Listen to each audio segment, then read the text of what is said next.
Bonjour à tous, donc bienvenue dans ma 36e vidéo et donc aujourd'hui la présentation d'un gramophone donc de marque Aspire et donc de modèle Epiphone. Donc un appareil assez rare à trouver dans sa configuration d'origine, même s'il y a un petit détail qui n'est pas d'origine, que nous verrons plus tard. Donc je n'ai que très peu d'informations sur ce modèle puisque je n'ai rien trouvé comme documentation, vraiment strictement rien, à part une brochure qui doit à mon avis dater des années 20, début années 20, mais je ne peux pas exactement dater la machine. Donc le pavillon est en peinture d'origine, donc de 60 cm, donc c'est quand même un très gros pavillon, surtout au niveau de sa profondeur. On peut voir par rapport à la petite caisse, c'est vraiment une machine qui en impose. Donc en effet la peinture est un peu abîmée dedans, mais comme je le dis dans mes précédentes vidéos, je préfère un pavillon un peu abîmé d'origine qu'un pavillon repeint, donc j'ai préféré le conserver ainsi.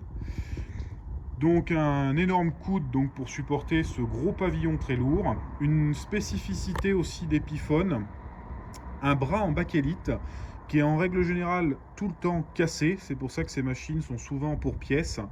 Alors là, comme on peut voir, il a été cassé à ce niveau-là. Donc il me semble que d'origine, il y a donc cette partie bien sûr manquante ici, et il y a un trou au milieu avec une vis qui permet en fait de serrer cette partie-là. Alors à mon avis bien sûr dès qu'on serre trop, la bakélite pète et c'est ce qui a dû arriver ici. Alors bon, je trouve que le système est un peu, comment dire, c'est un peu Monsieur Plus de Balzen, comme on dirait, parce que bon, on voit que ça tient très bien, avec même deux doigts, j'ai du mal à y enlever, et donc ça s'en mange parfaitement. Donc je trouve que ce système était peut-être un peu en surplus, quoi, et puis ça a entraîné plus de risques de casse qu'autre chose. Donc on peut voir que sinon le bras est en bel état, ce qui est relativement rare. D'ailleurs c'est souvent pour ça que ces machines sont durement trouvables parce que c'est toujours cassé quoi. Et donc là par contre on arrive sur la petite chose qui n'est pas d'origine. Alors en effet c'est un reproducteur pâté, donc première génération en bakélite avec son saphir d'origine.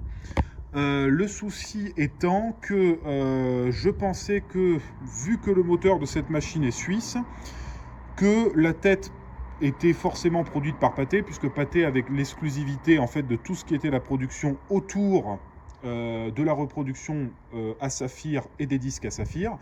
Et donc en effet, moi je pensais que l'appareil était livré avec une tête Pathé comme ça. Malheureusement non, la tête était livrée avec une tête relativement similaire à 90%, mais avec des aspects a priori différents et avec bien sûr un décal ou enfin une feuille, là pour le coup c'est une feuille, marquée Aspire, Epiphone, etc.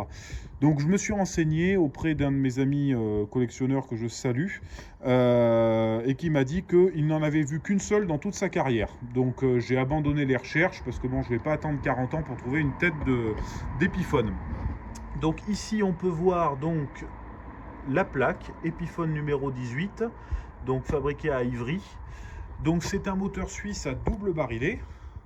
Ici on peut voir encore le décal Aspire un peu fatigué, mais on peut le voir, avec tout simplement un frein plateau, etc. Donc c'est vraiment une machine toute bête qui en impose, mais qui est quand même sacrément jolie. Donc nous allons faire un test d'écoute, un petit test d'écoute, donc quelque chose qui n'est pas forcément très amusant à écouter, mais ça permettra de se rendre bien compte de la qualité du son. Donc le premier jour où je vis Jeanne, donc chanté par Vaguet.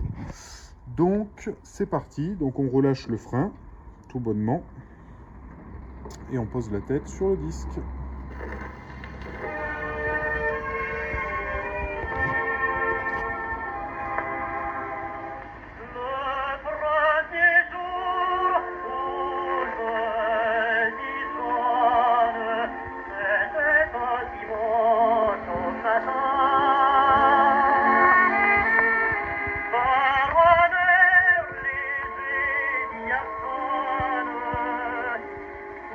Parfumé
donc voilà, la lecture du disque est terminée.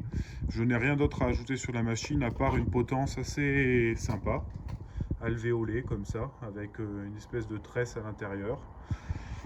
Voilà, donc c'était la présentation succincte, mais malheureusement j'ai pas d'autres informations sur cet Epiphone numéro 18, donc de marque Aspire.